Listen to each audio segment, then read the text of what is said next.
দেবী দশপ্রহর অনুধারিণী, 10 হাতে 10 অস্ত্র। তবে এই পুজোয় দুর্গার হাতে বন্দুকের গল্প। শত্রুদের আক্রমণ থেকে গ্রাম বাঁচাতে এইভাবেই দায়িত্ব কাঁধে তুলে নিয়েছিলেন দুর্গতি নাশিনী। বারুইপুরের দমদমা গ্রামের পুজো ঘিরে এমনই গল্পগাথা গ্রামের ঘরে ঘরে।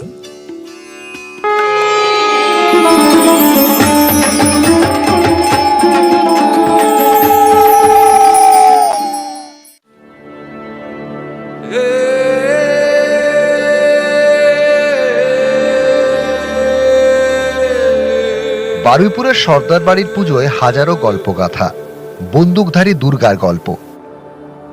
জমিদারদের জমি দখলের ব্যাপার নিয়ে একটা গন্ডগোল হতো, বা জমি লুট করার জন্য বাইরে থেকে শত্রুরা আক্রমণ করতো। সেই সময় শোনা কথা যে আমাদের মা দুর্গা স্বয়ং নিজে বন্দুক হাতে নিয়ে জমি রক্ষা করেছিল। তখন থেকেই আমাদের বিসর্জনের সময় মাকে গান ফায়ার করে স্যালুট জানিয়ে মাকে তবেই আমরা বিসর্জন করি।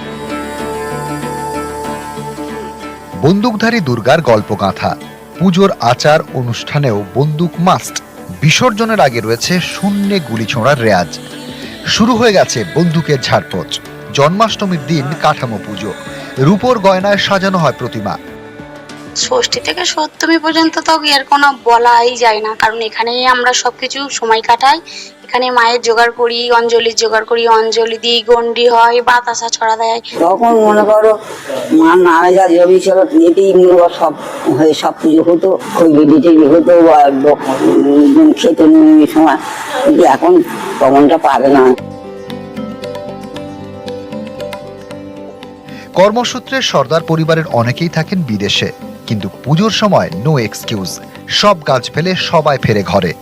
পুজোর 5 দিন সর্দার বাড়িতে চাঁদের হাট। জমিদারি বাঁচাতে গিয়ে মা দুর্গা স্বয়ং নিজে বন্দুক তাক করে বন্দুক চালিয়েছিলেন। আর সেই থেকে এখনো পর্যন্ত বিসর্জনের দিন বিদায়ের আগে বন্দুক দেগে অর্থাৎ গান স্যালুট দিয়ে মাকে কৈলাসে ফেরানো হয়। বারুইপুর থেকে অর্পণ মণ্ডল, নিউজ 18 বাংলা।